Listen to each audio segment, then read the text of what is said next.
Le topo de Jean-Michel Le Cerf est une très belle transition pour accueillir notre prochain orateur qui est Pierre Micaz. Pierre Micaz est un chef cuisinier qui a dirigé plusieurs restaurants, dont certains étoilés, et il a été le président, il ne l'est plus, mais il est toujours dans l'association, mais il a été le président des disciples d'Escoffier. Et j'avais envie qu'on ait l'œil une réponse à la question qu'est-ce que manger de la part de quelqu'un qui donne à manger finalement et qui est non plutôt ici, mais je vais vous passer le micro. Et Pierre Micaz en plus est relié au Mardi et à Fimato puisqu'il a la gentillesse avec l'association des disciples d'Escoffier de soutenir tous les ans l'association des Pouacs qui, en faisant des journées, des repas et des galettes au moment de janvier, dont les bénéfices des ventes vont à l'association des Pouacs. Donc, à double titre, je voudrais le remercier parce que c'est gentil de venir en territoire inconnu. Hein, il n'est pas médecin, bien sûr, et il ne connaît pas les mardis et tout ce système. Et puis, de nous aider depuis beaucoup d'années. Et voilà, merci beaucoup. Et je vous passe le micro pour nous donner un œil un peu de celui qui fait à manger. Merci. Alors, je ne suis pas un grand tribun, mais j'ai préparé une petite intervention sur le thème qu'est-ce que c'est manger?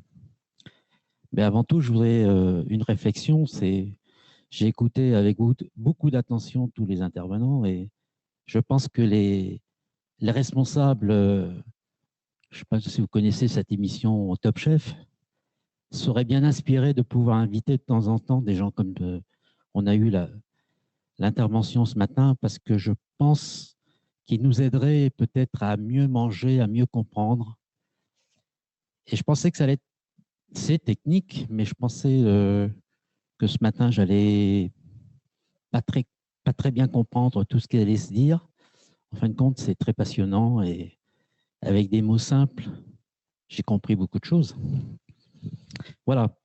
Alors pour moi, manger, ça ne va pas vous étonner. C'est la cuisine. Ça passe par la cuisine. C'est cuisiner. Je débute mon intervention en vous parlant un instant de l'histoire de la cuisine française et de ses grands maîtres.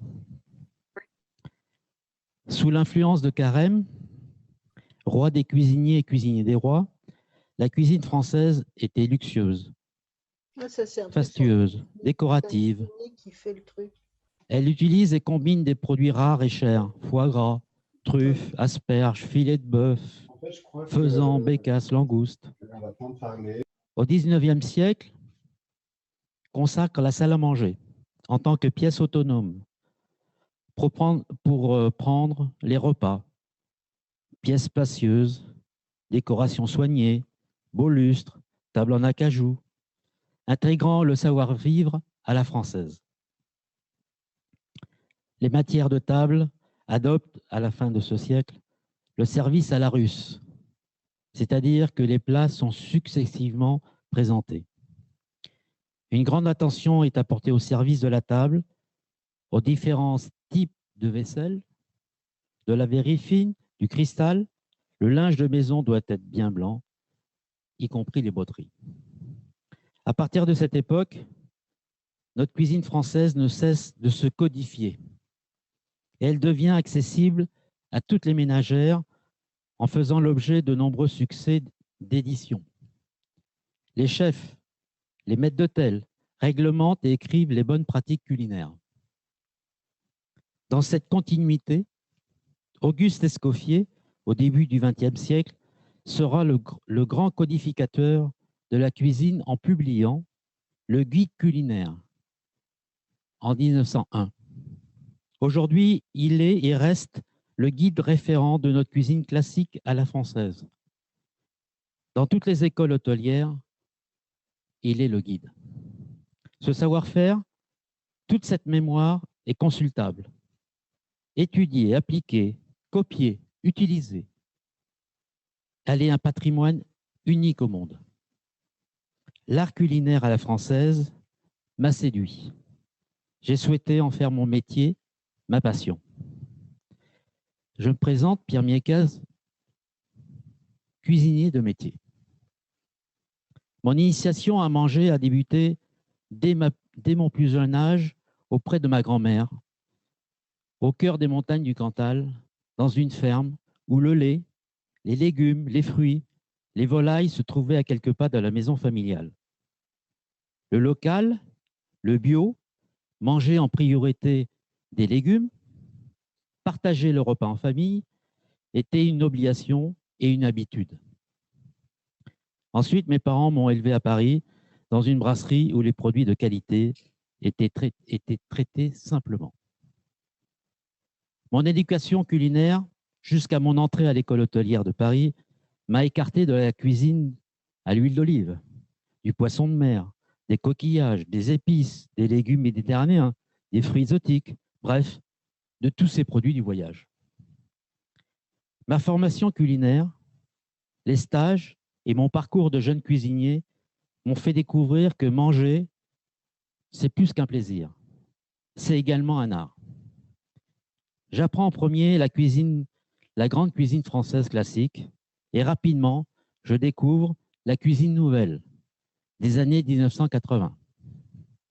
De jeunes chefs oseront de nouvelles techniques, utiliseront des nouveaux produits qui proviennent de loin. Cette cuisine aux portions plus réduites apportera légèreté, créativité, une nouvelle façon de présenter les mets. Fini la présentation sur les plats, les découpages, les flambages en salle. Le service à l'assiette est appliqué dans la plupart des restaurants. Elle déclenche tout un mouvement de liberté. J'ai eu la chance d'être accompagné par toutes ces années et d'apprentissage, et bien après, par des maîtres de la cuisine qui m'ont appris la patience, la persévérance, le travail bien fait, le respect des beaux produits, la bonne gestion des matières premières. J'ai appris à diriger avec justesse des grandes brigades, avec bienveillance. J'ai beaucoup voyagé et cela m'a développé une curiosité accrue sur les autres cultures, le savoir-faire culinaire. Je suis toujours impressionné lorsque je rentre dans un hypermarché de voir toutes ces longues allées, tous ces rayons remplis de centaines de produits différents et de ces masses de volume et de m'apercevoir qu'il me manque le produit que je recherche. Prenons également conscience de nos incohérences et contradictions dans notre monde. Que voulons-nous? Tout à la fois, nous voulons manger goûteux, sûr, traçable, biologique, naturel, local, équitable, énergétique, beau, abordable, simple, pratique, rapide, diététique, équilibré, varié, traditionnel, moderne, issu du terroir, exotique. Bref, et nous nous étonnons de ne pas y arriver. Bien manger face à autant d'envie, cela devient une véritable performance. Si vous me posez la question, comment bien manger? Je vous reprendrai en premier lieu les produits. Les produits sont essentiels et indispensables pour réaliser une bonne cuisine et donc bien manger. Le cuisinier ou la cuisinière n'est pas et ne sera jamais un magicien. On ne fait que du bon qu'avec du très bon. C'est une citation de Prosper Montagnier, un talentueux cuisinier qui créa le Larousse gastronomique. Voici quelques citations sur la cuisine. Un bon produit n'est pas forcément un produit cher. On doit mettre tout son cœur dans la cuisine. Un feu trop violent ne permet pas une bonne cuisine. La vraie cuisine est une forme d'art, un cadeau à partager. La cuisine, c'est quand les choses ont le goût de ce qu'elles sont. Aimez ce qui vous nourrit, le boire, le manger, les livres. Si l'on jugeait les choses sur les apparences, personne n'aurait jamais voulu manger des oursins.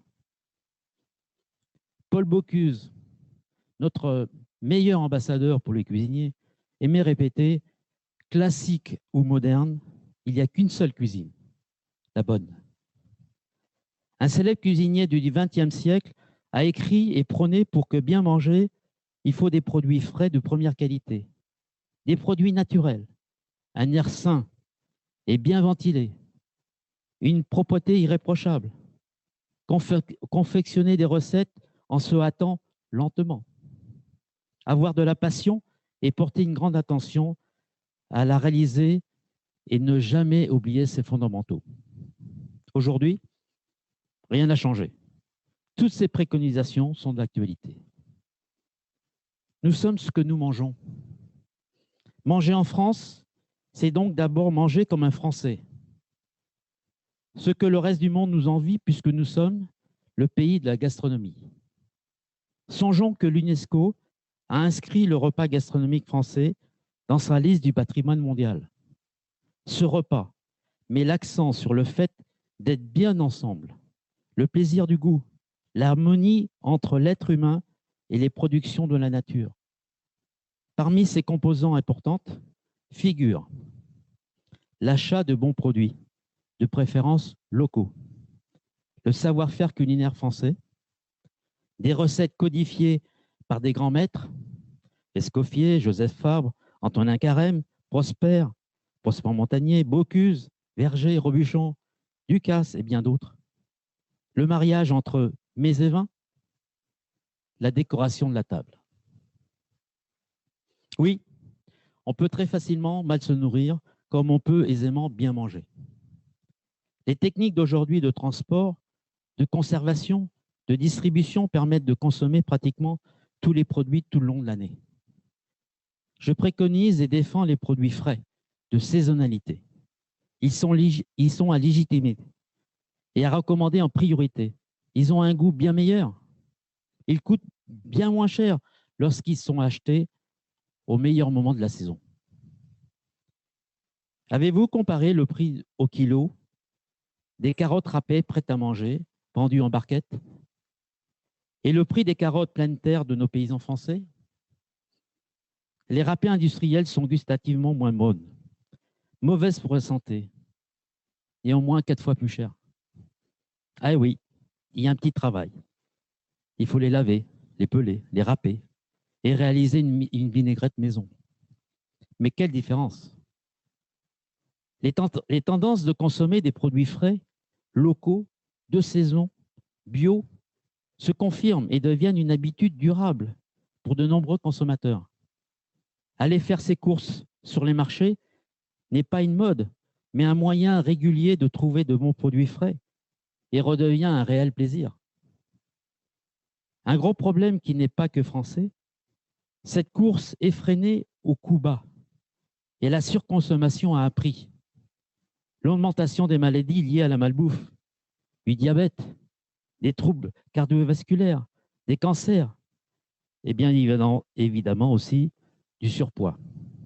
Mais je ne suis pas la meilleure personne pour vous parler de santé dans cette salle. Personnellement, je suggère de donner plus de place aux légumes, aux fruits, dans la cuisine au quotidien. Cette cuisine peut être goûteuse, colorée, réconfortante, légère, extra gourmande, fine ou rustique. De nombreux Français, et nous-mêmes les cuisiniers, avons compris ces messages. Une cuisine à base de légumes apporte beaucoup de plaisir. Pour cela, les légumes doivent être cuisinés, agrémentés. On réalise également, et très facilement, des desserts simples à base de fruits. Roger Verger, un grand chef, a été un visionnaire. Il mettait beaucoup de légumes et de fruits dans ses recettes, dans ses plats. Il a écrit un livre qui reste une référence aujourd'hui, La cuisine du soleil. De nombreux chefs modifient leurs recettes et leur façon de travailler. Ils mettent moins de sel, moins de matière grasse, moins de sucre, diminuent le poids de la viande dans leurs portions, utilisent un panel bien plus large de légumes et de fruits, augmentent leur quantité. Ils privilégient les produits de saison et, si possible, locaux. Je vous recommande de faire régulièrement votre marché. On trouve de très beaux produits français, selon les saisons, et ce, dans toutes nos régions. C'est un moment agréable où votre créativité est sollicitée afin d'imaginer quelques recettes que vous allez bien pouvoir faire. Je vous rassure, les recettes les plus simples sont souvent les meilleures. Actuellement, vous avez pléthore de produits. Courgettes, haricots verts, asperges, tomates, fraises, framboises, melons, prugnons, abricots, cerises et bien d'autres beaux et bons produits. Moi, j'attends les figues, les raisins, les tomates de juillet, les champignons. Bref, j'attends toujours les nouveaux produits de la nouvelle saison qui arrive. Les différentes cultures culinaires de nos régions françaises sont une considérable richesse et unique au monde. Il n'y a pas si longtemps, les Bretons ne connaissaient pas la choucroute. Les Normands ne mettaient pas d'huile d'olive dans leur cuisine. Les Auvergnats mangeaient rarement du poisson de mer, hormis la morue. Les voyages nous ont donné la chance de goûter et de connaître toutes ces cuisines si différentes. Les modes de transport et de conservation ont permis d'utiliser et de consommer tous ces produits aux cultures si différentes en toute sécurité.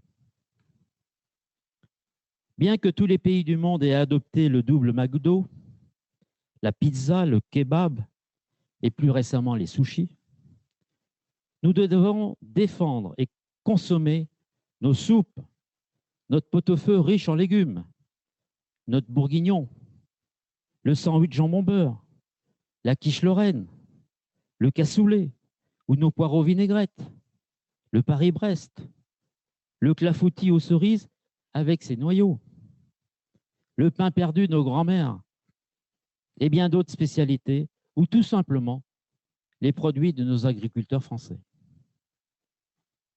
On peut bien manger, équilibré et peu cher facilement. Je vais vous donner quelques exemples. Une omelette au cèpe peut être remplacée par une omelette aux champignons de Paris. C'est un régal. On remplace le saumon fumé produit onéreux par du saumon frais et label rouge, mariné maison, qui revient 3 fois moins cher. Une quiche à base de légumes et de chèvre frais est bien meilleure qu'une quiche industrielle. Réaliser une salade de fruits multicolores de saison est bien meilleur et moins cher qu'un gâteau, voire industriel. Aujourd'hui, réaliser des repas en réduisant la viande, confectionner sa propre vinaigrette, ajouter des fruits frais dans son yaourt nature, fabriquer sa pizza maison, manger une orange plutôt que boire un jus d'orange pasteurisé, manger une pomme dans l'après-midi, ce sont des actions au quotidien qui deviennent des bonnes habitudes. L'évolution de notre société a transformé nos méthodes de manger. Manger, ou plutôt donner à manger, peut être différent d'un cuisinier à un autre.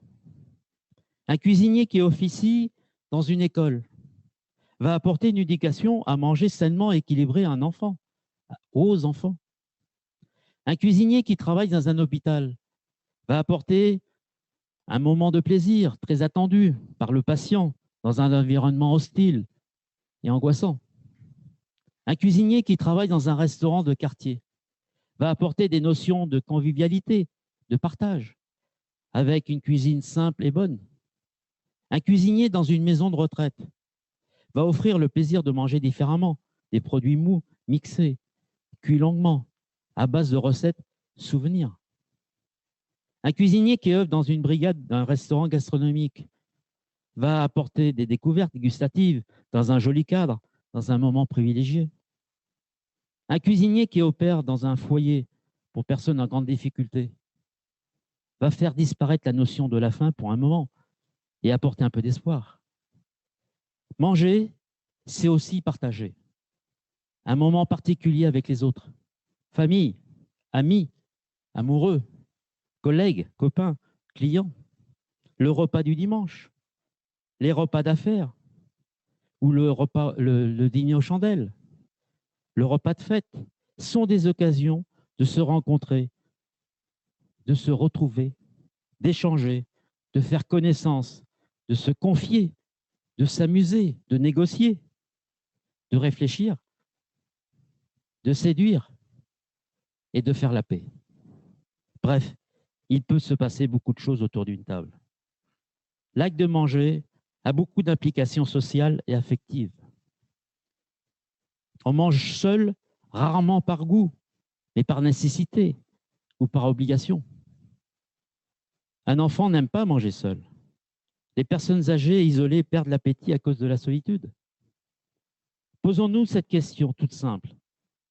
Qu'est-ce qu'on mange ce soir ou ce week-end? On voit bien que ce choix apparemment anodin a des incidences considérables sur notre santé, notre convivialité, notre joie de vivre, mais aussi sur l'organisation de notre vie. Qu'est-ce que c'est manger pour moi? C'est prendre un certain plaisir d'aller faire ses achats, de choisir des beaux produits, plutôt de saison. C'est de rechercher des recettes, des techniques culinaires, des méthodes de cuisson, de trouver des astuces, de réaliser mon menu, mettre en valeur les produits que j'ai achetés. C'est bien souvent de cuisiner le plus simplement possible. C'est préparer une jolie table. C'est de choisir une boisson qui fera un beau mariage avec l'aimé. C'est d'accueillir ses invités avec un plaisir certain. C'est de partager un moment de convivialité, entretenir des bonnes relations, être ensemble. C'est de garder un bon souvenir de ce repas partagé. J'espère vous avoir donné l'envie de cuisiner maison, des produits frais de saison. Cuisiner pour les autres, c'est transmettre, c'est espérer, c'est donner, c'est partager, c'est pardonner, surtout, c'est aimer. Alors, mangerons-nous demain, ou plutôt mangerons-nous mieux demain? Vaste sujet. Pour moi, oui, je l'espère profondément, sincèrement. Il me semble que c'est bientôt l'heure du déjeuner. Que vais-je manger? Chaque jour, je me pose cette question. Cette interrogation, je le sais, est une chance qui m'est offerte et jamais je dois l'oublier. Et jamais je l'oublierai. Je sais déjà que je garderai un excellent souvenir de ce déjeuner, car je vais le partager avec des personnes formidables et je débuterai mon repas en buvant leurs paroles. Merci.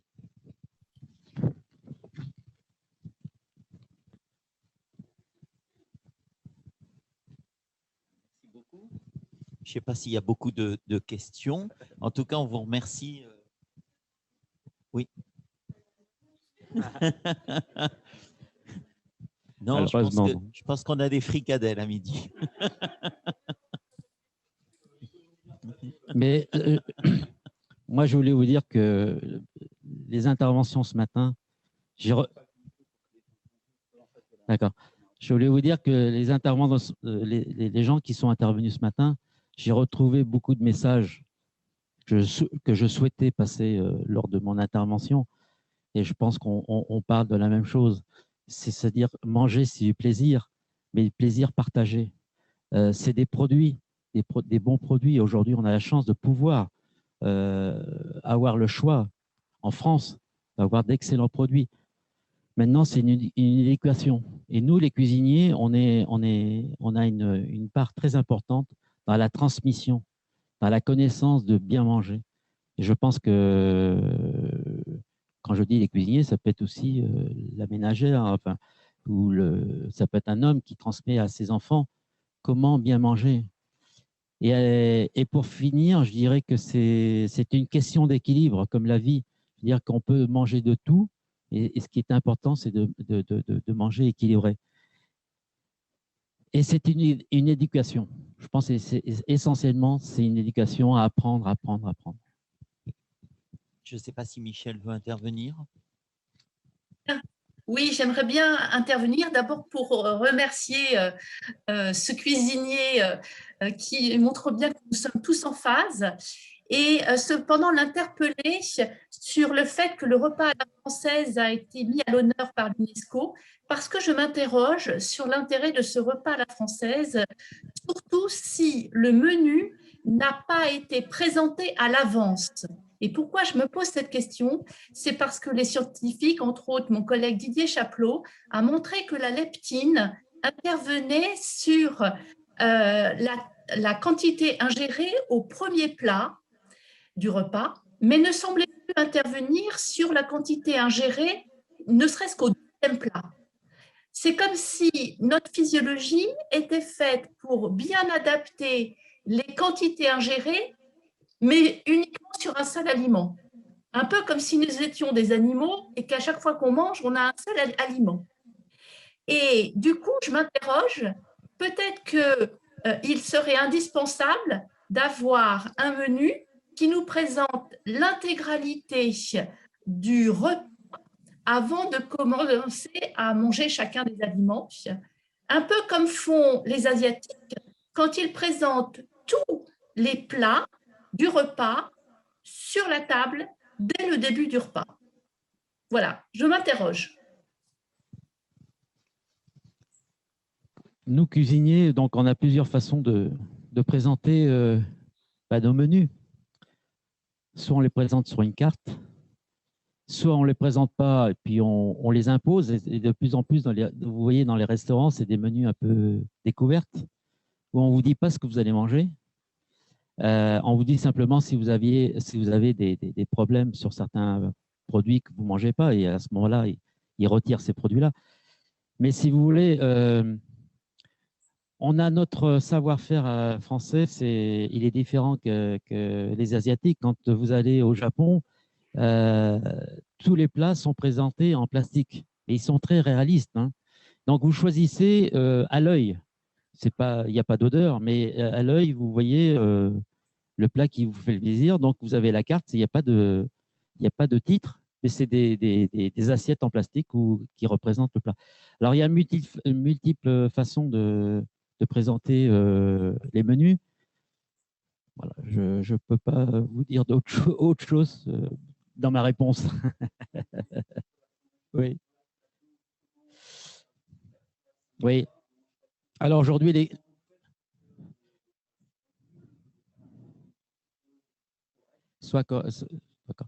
Alors, ce qu'on a remarqué pour un chef, quand il a trouvé son équilibre, c'est qu'il faut que le consommateur reparte, non pas avec la faim, mais il ne faut pas qu'il soit rassasié, et ça va à l'encontre de l'image ensuite du chef. Si vous voulez, on était il y a une dizaine d'années dans les menus dégustation. Vous avez 5, 6, 8, 10 plats. Et à la fin, même si c'était des petites portions, à la fin, vous ressortez, vous dites, vous ne savez plus ce que vous avez mangé. Vous avez certainement très bien mangé, vous ne vous rappelez plus. Pour moi, une grande table, c'est quand vous vous rappelez d'un plat. Vous allez chez Michel Troisgros, je me rappellerai toujours de son ravioli qu'il m'a fait. Alors, tout était très bon, mais il m'a fait un ravioli et je m'en souviens et je m'en souviendrai toujours. C'est ça, les grandes tables. C'est vous vous souvenez d'un plat qui vous a marqué. Et donc, ça, vous ne pouvez pas en faire des quantités. Alors, sur les quantités volumes, il est important de savoir, et ça, on l'apprend de plus en plus à l'école. Et ça, je trouve que, moi, je l'ai survolé quand j'étais à l'école hôtelière. Maintenant, il y a plus de temps sur la nutrition, sur le côté équilibre et la composition des menus. Bon. Et ça, c'est essentiel pour qu'un restaurateur ait le succès. Il faut qu'on mange juste les quantités nécessaires. Alors après, vous avez des grands mangeurs et vous avez des petits mangeurs. Donc là, c'est un petit peu plus difficile. Mais on est sur des quantités inférieures qu'auparavant, certes, beaucoup moins de protéines, beaucoup moins de viande. On propose beaucoup plus de poissons. Malheureusement, le poisson se fait rare. On propose bien sûr ce qu'on appelait dans le temps les garnitures qui étaient complémentaires. On mettait de la viande et on mettait une petite garniture. Maintenant, c'est plutôt, on met beaucoup de légumes et au milieu, on met un peu de viande. Voilà. Donc, c'est des choses qui ont changé. C'est comme les desserts. Bien souvent, c'était des desserts très riches, Alors, ils sont très bons, mais maintenant, on fait de plus en plus de desserts à base de fruits qui sont beaucoup plus appréciés et qu'on finit sur quelque chose de beaucoup plus léger. Je vais laisser le mot de la fin à Manon Piqui, si elle veut bien se connecter et nous dire ce qu'elle a dit dans le chat, parce que ce sera mieux. Et je cite Anne Breton qui dit « Merci beaucoup pour cette matinée, c'était très nourrissant ». Bonjour, Manon Piqui de l'association des POAC. Bon, je n'osais pas intervenir directement, mais voilà, je voulais vous remercier en tout cas au nom de l'association des POAC, les disciples d'Escoffier, pour la solidarité que vous nous témoignez depuis, je pense, plus d'une dizaine d'années. Et cette année encore, malgré le contexte qui a été compliqué pour votre profession, donc ça nous a particulièrement touchés cette année encore. Et merci à vous pour cette allocution que vous avez fait. D'un point de vue des mardis, je pensais d'un point de vue asso, peut-être intéressant de faire le parallèle du coup avec cette journée, peut-être l'année prochaine ou ultérieurement, sur le rapport qu'on a avec l'alimentation pérosse dans le cadre de nos pathologies digestives, avec pourquoi pas un retour des associations, puisque c'est notre vécu du quotidien. Voilà, merci encore et merci pour cette matinée qui était fort enrichissante. Merci. Merci. Alors, on va passer aux travaux pratiques. C'est comme ça, hein. On fait les topos et après les travaux pratiques. Donc, bon appétit à tous. On se retrouve à 1h30.